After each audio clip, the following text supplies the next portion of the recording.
امام ابن القیم رحمه الله فرمایي په دریو کارونو باندې چې چا امیشوالی وکړو ډیر ناشنا نتایج به ویني.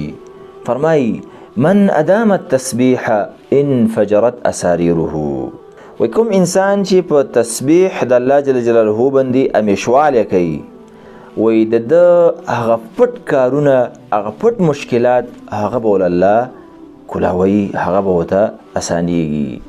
هغه مشکلات چې دته بل حل نوي.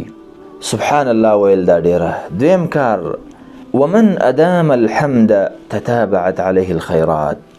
او چا چې د الله حمد همیشه د پاره ویله، وی په ده باندې به د الله د خیرونو او د نعمتونو د دې دروازې کولاو شي. څومره خیرونه چې وي په ده باندې به کولاوي. دریم ومن ادام الاستغفار. او چا چې استغفار استغفر الله او د ورته دور کلمات په دې باندې همیشوالی کوو، فتحت له المغالیق. د ده به هغه بند کارونه، هغه بندې لارې به ورته اسانیږي. عزتمندو ګوره دا همیشوالی لفظ ورسره وایي، او دا ما مخکې په بعضو اذکارو کې دا ویلی و. داسې نه چې د یو ګنټې دوه ګنټو دپاره وي او ټوله ورځ بیا شړ ګرځي، نه همیشوالی. خو دا مطلب نه دی چې شپه ورځ به سړی لګوي، ځکه موږ خو ملایک نه یي، موږ د دنیا ضرورتونه لرو، هغې کې به مصروف وي. نه، چې کله فارغه شي فاذا فرغت فانصب، کله وزګار شي روان وي ځان لوي فارغه وي په هغې وخت کې ویوه.